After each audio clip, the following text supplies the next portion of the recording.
শবরী প্রতিদিন স্নান করতে আসতো বাবা। শবরের পিতার নাম ছিল শবর, আর সেই শবরের কন্যা শবরী। শবর জাতি হলো সব থেকে ছোট জাত। তো সেই শবরী প্রতিদিন ছোটবেলা থেকে মা মারা গেল, আগুন ধরে গিয়ে ঘর পুড়ে গিয়ে মা মারা গেল, বাবা মারা গেল, আর কেউ নেই। ছোট থেকে রামের পূজা করে, রামকে ভক্তি করে শবরী আমার ওই ঘাটে স্নান করে বাবা। এইবার যখন কিনারায় নিয়ে এসেছে তরিটা, অমনি লক্ষণ বলছে, ও মাঝি, আরে তোমার তরিটা নিয়ে এসো কিনারায়। মাঝি তাকিয়ে দেখছি অপরূপ সুন্দর এক বালক। তখন কিন্তু রামকে দেখেনি, লক্ষণকে দেখেছি বাবা। লক্ষণ বলছি, আরে নিয়ে এসো। মাধব বলছে, ওগো ঠাকুর, আজ আমি তোমাদের কেমন করে পারে করিব, আমার নাওখানি যে ভেঙে গেছে,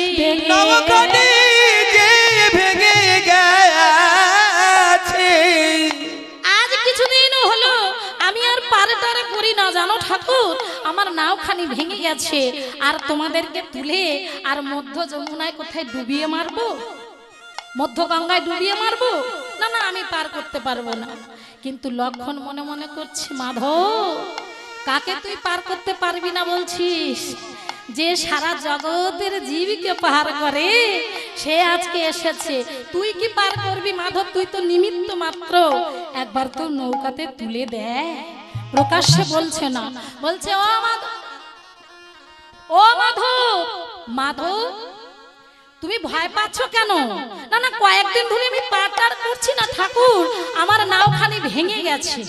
রাধে, তাহলে মাগো, তরি যদি ভাঙা হয়, নৌকা যদি ভাঙা হয়, আর সেই নৌকার মাঝি যদি পাকা হয় বাবা, কি গো, নৌকা বেয়ে যেতে পারবে না ঠাকুরদা? বলে নৌকা যাহাই হোক, মাঝি যদি পাকা হয়, তাহলে যতই যা ঝড় বাড়ি বর্ষণ হোক না কেন, ঠিক পার করে নিয়ে যাবে, তাই না? তাহলে আজকে যে মাঝি, এই মাধব তো নিমিত্ত মাত্র, উপলক্ষ, কিন্তু আজকে যাকে পার করবে সে তো পাকা মাঝি বাবা। পাকা মাঝি নয় আমার রামচন্দ্র। রাধে, কত শত পার করে আসছে, কত লক্ষ লক্ষ কোটি কোটি। হ্যাঁ, সেই পাকা মাঝি আজ উঠবে নৌকায়, তাহলে আর নৌকা না পার হয়ে থাকবে? তাই লক্ষণ বলছে, তুমি ভয় করো না মাধব, তাড়াতাড়ি নৌকাটা নিয়ে এসো। এইবার যেই নৌকায় কিনারায় এনেছে, ছুটে গিয়ে বলছে, দাদা, ও দাদা, ও দাদা, তাড়াতাড়ি চলো দাদা, তাড়াতাড়ি চলো, আর দেরি করো না, দেরি হয়ে গেছে, একবার নৌকায় ওঠো। হ্যাঁ রে লক্ষণ, এত দেরি কেন? বলছে, দেখো না দাদা, ওই মাধব ও বলছে কয়েকদিন ধরে পারাপার করছি না, নৌকাটা বড় ভাঙা, ভেঙে গেছে, তাই ভয় পাচ্ছে, আসতে চাইছিল না, আমি জোর করে নিয়ে এসেছি। মা, ভগবান রামচন্দ্র মনে মনে ভাবছে, মাধব, আজ তোর ওই কাঠের নৌকা, ওই ভাঙা নৌকা আজকে সোনায় পরিণত হবে। সারা জীবন তুই কষ্ট করে বেয়ে গেলি নৌকা, আর শুধু ডেকে গেলি আমাকে, আজ তোর কৃপা করার সময় এসেছে মাধব। তাড়াতাড়ি করে ভগবান আমার সেই নৌকায় উঠেছে, আর যেই নৌকায় পা দিয়েছে মাগো, তোরই আর জল উঠছে না। আগে তরিতে জল উঠছিল, এখন আর জল উঠছে না, কারণ ভগবানের কৃপা বলে সব ছিদ্র বন্ধ হয়ে গেছে। নিতাই গৌর হরি। মাধব আমার বৈঠা না ধরিতে, নৌকায় আপনায় আপনি ভেসে চলে, আপনায় আপনি ভেসে চলে, আপনি ভেসে চলে, আপনায় আপনি ভেসে চলে, ভগবানের কৃপা বলে আপনায় আপনি ভেসে চলে, ভগবানের কৃপা বলে আপনা আপনি ভেসে চলে। পেয়েছি পেয়েছি বলে আপনায় আপনি ভেসে চলে, পেয়েছি পেয়েছি বলে, আপনায় আপনি ভেসে চলে, পেয়েছি পেয়েছি বলে, ফুল ধরে সে চলে, পেয়েছি পেয়েছি বলে, আপনায় আপনি ভেসে চলে, আপনায় আপনি ভেসে চলে, আপনায় আপনি ভেসে চলে।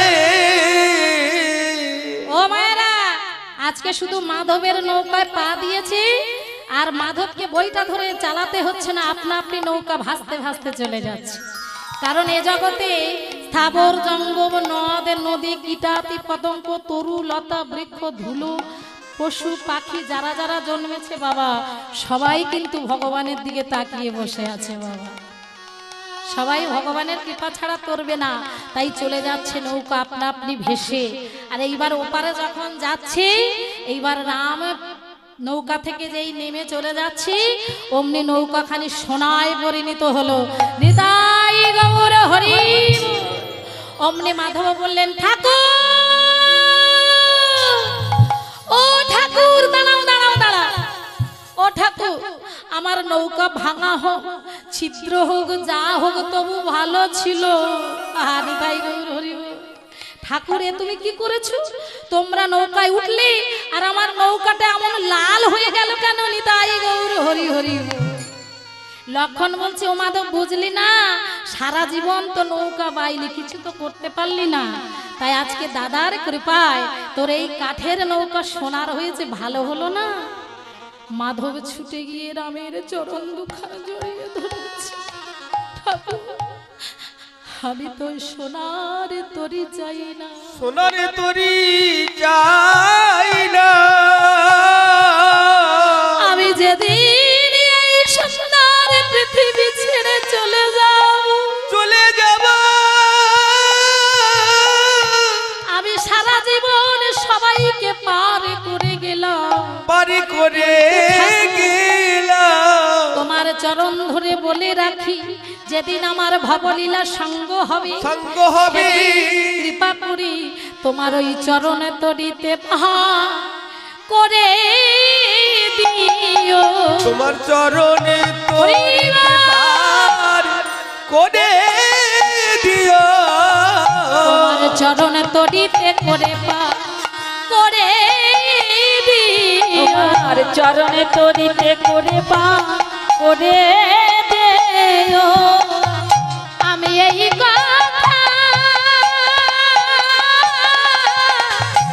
বলে রাখি, চরণে তরিতে করে দিও। আমি এই কথা বলে রাখি, তোমার চরণে তরিতে পার করে দিও। আমি এই কথা বলে রাখি, আমার শেষের দিনে পার করে দিও। এই কথা বলে রাখি, ওই শেষের দিনে যেন কাঁদিতে হয়, এই কথা বলে রাখি, হরি হরি বলে, এই কথা বলে রাখি, হরি হরি হরি বলে, এই কথা বলে আমার শেষের শেষের দিনে পার করে দিও। তাহলে ভক্ত বড় শক্ত কথা বাবা, ভক্ত হতে গেলে অনেক শক্ত হতে হয়। আমরা যদি ওই রকম একটু সোনার তাল পেতাম, তাহলে চরণ তরি আর চাইতাম না বাবা। কিন্তু আজকে মাধব সোনার নৌকা পেয়েও খুশি হলো না, বললেন, ঠাকুর যেদিন আমার অন্তিম সময় হবে, সেদিন তুমি তোমার চরণ তরিতে করে আমার ভব নদীটা পার করে দিও। সোনার তরি নিয়েও খুশি হলেন না। মায়েরা, সবাইকে কিন্তু পার হতে হবে বাবা। তাহলে কি হলো? মাধব আজকের গতিটা হয়ে গেল ভগবানকে পার করে। তাহলে প্রতিদিন যে ঘাটে রামচন্দ্র মানে স্নান করতে আসে, সেই ঘাটের পাশে বসে একটা ফল হাতে করে নিয়ে থাকে কে? চণ্ডালের মেয়ে সবরী। নিতাই গৌর প্রেমানন্দে হরি বল। এই জায়গাটা আস্বাদন মাগো, ভগবানকে ভালো ভালো রাজভোগ দিয়ে বাজার থেকে যত দামি দামি সন্দেশ ফল আমরা তো অনেকে ডালা সাজিয়ে দিই না মাগো। আচ্ছা, দু রকমের সেবা হয়, একটা হয় প্রত্যক্ষ সেবা আর একটা হয় পরোক্ষ সেবা। প্রত্যক্ষ সেবা যেটা হবে সেটা সেবা সত্যি সেবা হবে, যেটা দিলে ভগবান সত্যি সত্যি অচল বিগ্রহ সচল হয়ে সেবা করবে, সেটা হলো প্রত্যক্ষ সেবা। আর পরোক্ষ সেবা কোনটা হবে? আপনি বাজার থেকে 10টা সন্দেশ নিয়ে আসবেন, 10টা সন্দেশ ডালাতে সাজিয়ে আপনি ঠাকুর ঘরে দেবেন, আবার কিছুক্ষণ পরে ঠাকুর ঘরের দরজাটা খুলবেন, দেখবেন সেই 10টা আছে। তাহলে 10টা সন্দেশ এনে দিলাম, 10টাই থাকলো, তাহলে আমার ভগবান খেলো কোথায় বাবা? খেলো খাইনি তো, যদি খেত আধখানা কি একটা কমতো, কিন্তু ওটা পরোক্ষ সেবা। সেগুলোকে তুলে নিয়ে কি করি, ছেলেকে দিই, মেয়েকে দিই, স্বামীকে দিই, শাশুড়িকে দিই, নিজে খাই, মানে সংসারের জন্য। তাহলে ভগবানকে দিয়ে খেতে হয়, এটা ঠিকই কথা, কিন্তু এটা পরোক্ষ সেবা, মানে তোমাকে দিলাম, এবার মহাপ্রসাদ করে দাও তুমি, আমরা সকলে প্রসাদ পাই। আর প্রত্যক্ষ সেবা হলো যেটা ভগবানকে দেব, ভগবান সেবা করবে। প্রত্যক্ষ সেবা দিত কে না, বেনারসে চলে যেতে হবে। ভগবানের সেবা করতেন, মাধবকে সেবা করতেন রামানন্দ ব্রহ্মচারী, যিনি প্রেমানন্দের গুরুদেব। প্রতিদিন মাধুকুরি করে ভিক্ষা করে এনে ভোগ রান্না করে মন্দিরে লাগিয়ে মন্দিরের দরজা বন্ধ করে বাইরে থেকে ভগবানের উপাসনা করতেন। আর কিছুক্ষণ পরে দরজা খুলে দেখতেন ভগবান অর্ধেক সেবা খেয়েছে, আর খেয়েছে যে ভগবান, এই প্রমাণটা রেখে যাওয়ার জন্য 5টা করে আঙুলের ছাপ ওই ভোগের উপরে রেখে যেতেন। আর রামানন্দ ব্রহ্মচারী মন্দির খুলে দেখতেন যে ভগবানের 5টা আঙুলের ছাপ আছে কিনা। তাহলে সেবার মধ্যে যখন 5টা আঙুলের ছাপ দেখতো, রামানন্দ ব্রহ্মচারী জানতো আজ আমার গোবিন্দ সেবা করেছে। নিতাই গৌর হরি বল মায়েরা, এটা হলো প্রত্যক্ষ সেবা। তাহলে ভগবানকে শুধু ভালো মন্দ দিলে হবে না, যদি তোমার ভক্তি না থাকে, চোখের জল না থাকে, তাহলে সেই সেবা পূর্ণ হয় না। রঘুনন্দনের কি ছিল, ছোট্ট রঘুনাথের কিছু ছিল? 5 বছরের ছেলে, কোনো সংস্কৃত ছোড়া জানতো না। কেবল বাবা একদিন বলে গেল, আমি রোগী চিকিৎসায় যাচ্ছি খোকা, আজকে তুই গোপীনাথকে সেবা দে। এবার গোপীনাথকে খেতে বলছে, কই গোপীনাথ খাও, ভেবেছে সত্যি করে খাই, গোপীনাথ খাচ্ছে না। ও তোমার বাসিটা আছে, অসুবিধা হচ্ছে, দাঁড়াও খুলে নি। তোমার চূড়াটা আছে, খেতে অসুবিধা, ঝুঁকি নিয়ে খেতে অসুবিধা, খুলে নি। ও জানালাটা খোলা আছে, তাই জানালা বন্ধ করে দি।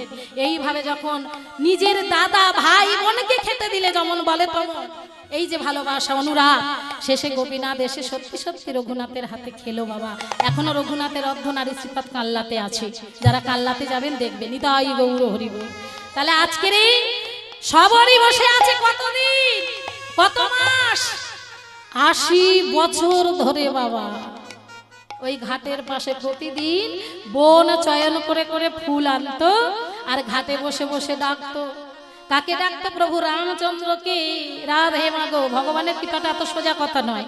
হ্যাঁ, বলে যে করে আমার আশ, আমি করি তার সর্বনাশ। যে না ছাড়ে আমার পাঁচ, তবে দি তারে বনবাস। তবু যে না ছাড়ে আমার পাঁচ, তার 6 পুত্র করি নাশ। তথাপিও যে না ছাড়ে আমার পাঁচ, পরে হই তার দাসের অনুদাস। এবার আপনারা বলবেন, ভগবানের অনুসরণ করলে যদি 6টা ছেলে মেরে ফেলে, ওই রকম ভগবানের চরণ কেউ সেবা করবে? বাবা তা কোন 6টা ছেলে মারবে? আপনার এই জাগতিক জগতের 6টা ছেলে না, যে 6টা ছেলে আমাদের সকলার দেহে আছে, সেই 6টা শত্রু ছেলে, মানে শত্রু। আজকাল ছেলেরাও তো শত্রু হচ্ছে না? বাবা মায়ের দিয়ে সব লিখিয়ে নিয়ে, হ্যাঁ, একদম সোজা বৃদ্ধাশ্রমে পাঠিয়ে দিচ্ছে। নিতাই গৌর প্রেমানন্দে হরি বল। তাহলে ছেলেও শত্রু হয়ে যাচ্ছে। তাহলে সেই শত্রু আমাদের মধ্যে কারা? কাম, ক্রোধ, লোভ, মোহ, মদ, মাৎসর্য। এই 6টা শত্রু জয় না হলে আমরা কেউ গোবিন্দ কুলে যেতে পারবো না। নিতাই গৌর হরি বল। তাই আজকে সবরীয় ফল হাতে করে নিয়ে ডাকছে, আর মুখে কি বলছে? তুমি নির্মল কর মঙ্গলকারে। সবাই করজোড়ে করে করবেন, সত্যি এটা ভগবানের ডাকার গান। সবাই একটুখানি সেবা মাগো, বাড়িতে গেলে তো হয় না, আর একটুখানি। মলিন মর্ম মুছায় তুমি নির্মল করো মঙ্গল করে। মলিন মর্ম মুছায় তুমি নির্মল করো মঙ্গল করে। মলিন মর্ম মুছায় তুমি নির্মল করো মঙ্গল করে। মলিন মর্ম মুছায় পূর্ণ কীরা দিয়ে যাক মোহ কালিমা মুছায়ে। মলিন মর্ম মুছায় সবাই মিলে আস্তে তুমি আস্তে নির্মল করো মঙ্গল করে। মলিন মর্ম মুছায় লক্ষ শূন্য লক্ষ বাসনা ছুটিছে গভীর আধারে। জানি না কখন ডুবে যাবে হায় অকুল গরল মাথারে। লক্ষ শূন্য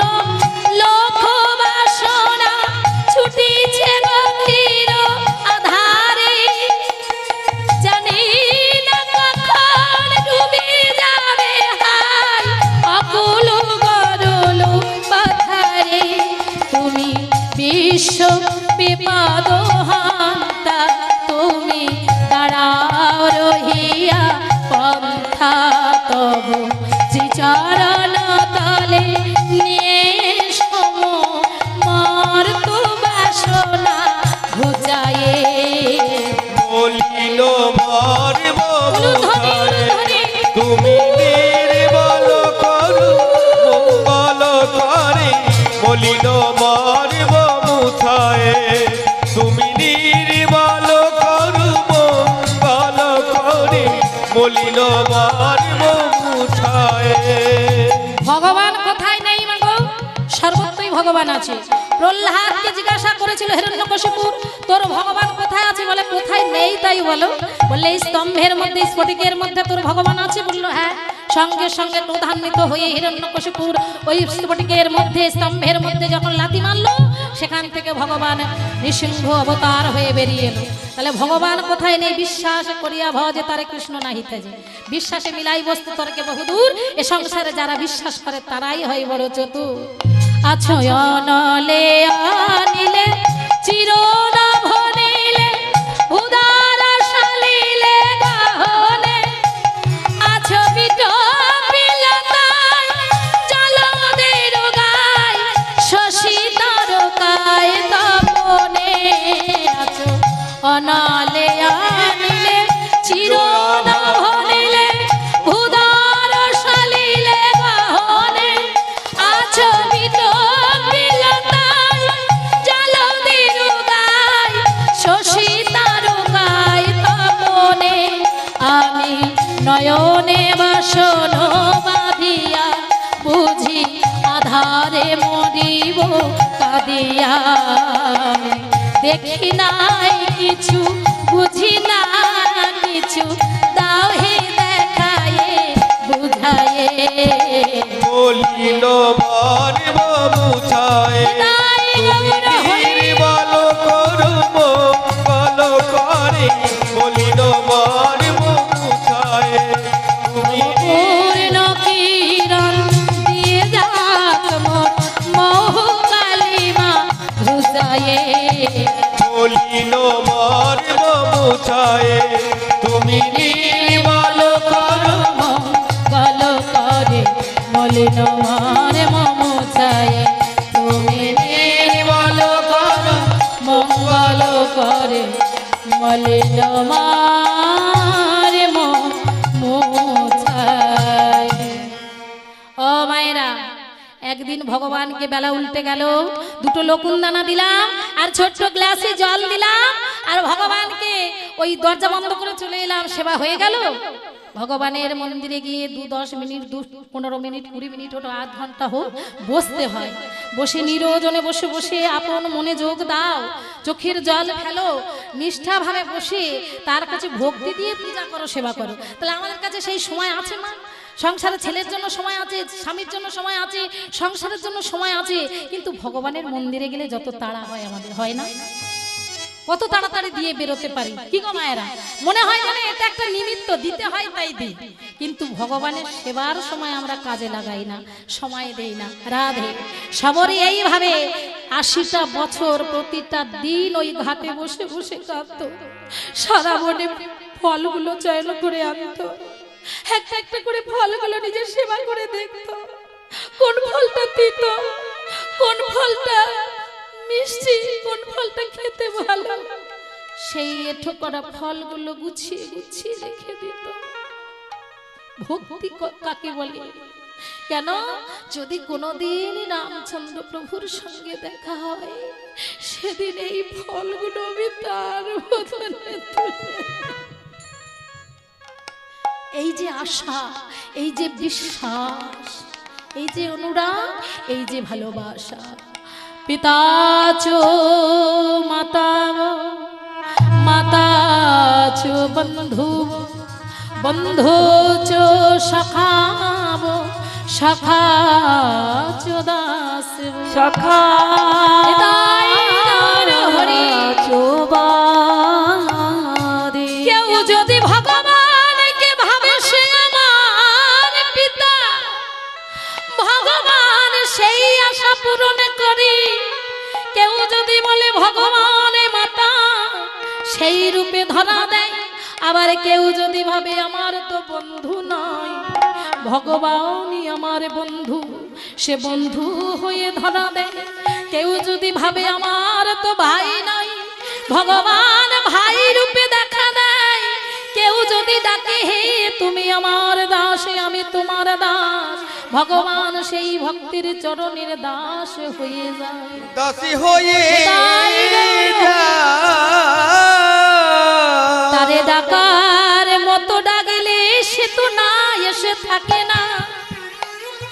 সবরে আমার 80টা বছর ধরে ওই ঘাটের পাশে বসে চোখের জল ফেলে আর ফুলগুলো হৃদয়ে বক্ষে ধরে ধরে কাঁদে হে দয়াময়। হে দয়াময়,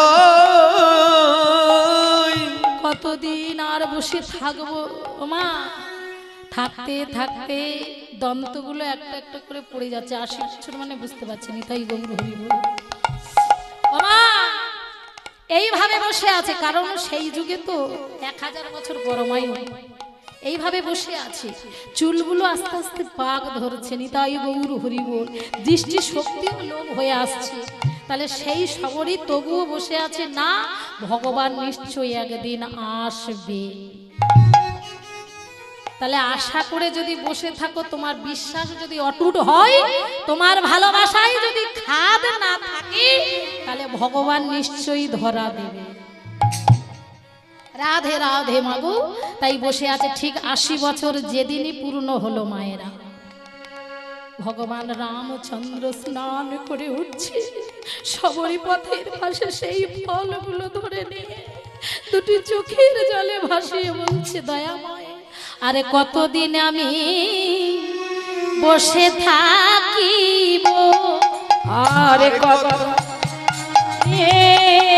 বসে থাকিব, আরে কতদিন আমি বসে থাকিব, আরে কতদিন আমি বসে থাকিব, আর কতদিনে তোমার দয়া হবে, আরে কতদিনে আমি বসে থাকিব, আরে কতদিন তোমার দয়া হবে, বলি ও হে প্রভু রামচন্দ্র হরি দয়া হবে, ও হে প্রভু রামচন্দ্র, আরে কতদিন দয়া হবে, আর কতদিন তোমার দয়া হবে। রামচন্দ্র স্নান করে উঠে বললেন আর বসে থাকতে হবে না সবরি, আমি এসে গেছি এই জায়গাটা বাবা। এইবার রাম গিয়ে বলছে দাও দাও, ভক্ত তোমার হাতে সেবা নেবার জন্য তো আমি বসে থাকি। ভক্ত আমার মাতা পিতা, ভক্ত আমার গুরু, ভক্ত রেখেছি নাম বাঞ্ছা কল্পতরু। ভক্ত যেদিন সেবা দেয় সেদিন সেবা নেয়, আর ভক্ত যেদিন সেবা না দেয় উপবাসে যায়। আচ্ছা এটা কি হতে পারে মায়েরা? যার অধীনে সব সেই ভগবান আমাদের মতো ভক্ত দুটো লোক নানার জন্য বসে থাকবে? বলে থাকে। বাবার পকেটে অনেক টাকা থাকে, যা বাবা বাজারে গিয়ে ভালো ভালো মিষ্টি কিনে খেতে পারে, কিন্তু সন্তান যদি 1 টাকার লজেন্সটা লালে ঝোলে মিশিয়ে বাবার মুখে দেয়, সেটা বাবা বড় আনন্দ করে খায়। নিতাই গৌর হরি হরি বল। মানে ছেলের লালে ঝোলে মেশানো লজেন্সটা খেতে যে আনন্দ, বাজারের রাজভোগ কিনে খেলেও সে আনন্দ নেই। তাহলে ভগবানও তাই, আমরা হলাম জগতের জীবী সন্তান, ভগবান হলো জগৎ পিতা, সে বসে থাকে আমাদের এই ভালোবাসার দ্রব্যের জন্য। আজ রাম দেখো এসে উঠে বলছে সবরি আর কাঁদতে হবে না মা, দে এইবার তোর এই ফল আমার মুখে দে। আর যেই ফলটা নিয়ে রাম 1 কামড় খেয়ে বলছে আহ কি সুখ পেলাম রে সবরি। এবার সেই ফলটা 1 কামড় খেয়ে মা লক্ষণকে বলছে এ ভাই, ভাই রে আয় আয় আয়, তুই এমন ফল জীবনে খাসনি, একটু খেয়ে দেখ ভাই কত আস্বাদ। যেই লক্ষণের হাতে দিয়েছে, লক্ষণ বলছে দাদা তুমি বনবাসী হয়ে সবকিছু ভুলে গেছো, জাত পাত, তুমি রাজার ছেলে আমি রাজার ছেলে, কোথাকার কোন সবরে ছোট জাত, তার এঁঠো ফল তুমি খেতে পারো কিন্তু আমি খাবো না। বলে সেই ফলটা ছুঁড়ে নিয়ে ফেলে দিল। আর সেই ফলটি গিয়ে পড়লো কোথায়? মন্দারমন পর্বতে। নিতাই গৌর হরি বল। সেদিন সবরের কি কান্না বাবা। রামচন্দ্র খেলো, ঠাকুর লক্ষণ তুমি খেতে পারলে না, তুমি আমায় মেনে নিতে পারলে না। রাম বলল ভাই এ তুই কি অপরাধ করলে তোকে ক্ষমা করব না। নিতাই গৌর হরি বল মা।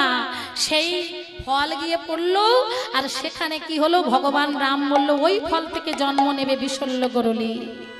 একদিনে তোর রাবণের দেওয়া শক্তিশালী মৃত্যু হবে লক্ষণ। যে ভক্তের ফল তুই ফেলে দিলি ভালোবাসার দ্রব্য, ওই এটো ফল থেকে সৃষ্টি হবে বিশল্য গরুলির গাছ, আর সেই বিশল্য গরুলির রস না খাওয়ালে তোর প্রাণ বাঁচবে না। নিতাই গৌর হরি বল। তাহলে তাই আপনারা সবাই জানেন, যারা রামায়ণ পড়েছেন শুনেছেন জানেন, যেদিন রাবণের দেওয়া শক্তিশাল বক্ষে নিয়ে লক্ষণের মৃত্যু হলো, সারা দেহ নীল হয়ে গেল, সব শেষে জানা গেল কি সূর্য ওঠার আগে ওই বিশল্য গরুলি এনে যদি ওই রস খাওয়ানো যায় তবে লক্ষণ বাঁচবে। তাহলে এই কম সময়ের মধ্যে আনবে কে? চলে গেল পবন পুত্র হনুমান। বিশল্য গরুলি চেনে না, পাহাড়টা তুলে নিয়ে চলে এলো। নিতাই গৌর হরি বল। পথে দেখা হয়েছিল সূর্য ভানুদেবতার সঙ্গে, বলল তুমি আমার বেই, আমি তোমার বেই। এ অনেক বৃত্তান্ত বলা যাবে না, সময় নেই। আমার গাড়িওয়ালাকে ছেড়ে দিতে হবে, আমাকে দেরি করে তুলেছে বাবা, 10টা বলে 11টা 10-15 হয়ে গেছে, তাই আমি নালে আর 1/2 ঘন্টা গাইতাম। এইবার বললো কি না, বেই এসো তুমি আমি একটু কোলাকুলি করি। এই বলে সূর্যদেব যেই কোলাকুলি করতে গেল, সূর্যদেবকে বগল লাগাই নিয়ে চেপে ধরলো, আর উঠতে দিল না। এইবার নিয়ে সূর্যদেবের সামেত পর্বত সামেত চলে গেল লক্ষণের কাছে, আর সেই বিশল্য গরুলির রস নিয়ে লক্ষণের মুখে দিল। লক্ষণ বেঁচে উঠল, বেইকে ছেড়ে দিল। নিতাই গৌর প্রেমানন্দে হরি বল। ভক্ত আর ভগবানে মিলন হইল, ভক্ত আর হরি ভগবানে মিলন হইল, চাঁদ বদনে সবাই মিলে হরি হরি বল। এবার চাঁদ বদনে সবাই মিলে হরি হরি বল। সবে মিলে জয় দাও বলো হরি হরি, সবে মিলে জয় রাম বলো হরি হরি। আর মিলন হইল এবার চন্ডালের সবরি, আর মিলন হইল এবার চন্ডালের সবরে। এইখানে লীলা সমাপ্তি। এবার সবাই একটু উঠুন দেখি, সবাই উঠে আমাকে যে যা দান করার করুন, আর একটু আনন্দ করে নিন সবাই মিলে নিতাই গৌর হরি বল হরি বল হরি না। এ বাবা এবার কোমরটা একটু ছাড়া না, কৃষ্ণ না। এই তো হচ্ছে বাবা, বাবা 80 বছর বয়স বলে ভজন গাবে। রাধে গে যা আবিরা, চলো হরি না কৃষ্ণ না, গে যা আবিরা, হরি নাম কৃষ্ণ নাম গে যায় অভিরাম। হরি নাম কৃষ্ণ নাম গে যায় অভিরাম।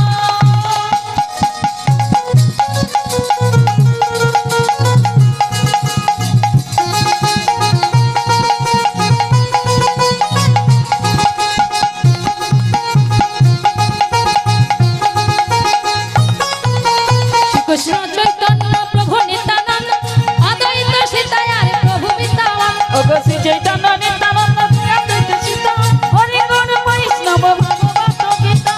অদ্বৈত নিত্যানন্দ নিতাই গৌর হরি বল ভালো করে। ওগো শ্রী চৈতন্য নিত্যানন্দ শ্রী অদ্বৈত সীত হরি গৌর বৈষ্ণব ভগবত গীতা। নাম ভজ নাম কীর্ত নাম করো সার, শ্রীকৃষ্ণ কৃপায় পাবে বৃন্দাবন পথ। ওরে নামে ভজ নামে জপ নামে করো সার, শ্রীকৃষ্ণ কৃপায় পাবে বৃন্দাবন ভার। এসবই মন তোমার জন্য, এই সবই মনে তোমার জন্যে, এসবই মন তোমার জন্য, এই সবই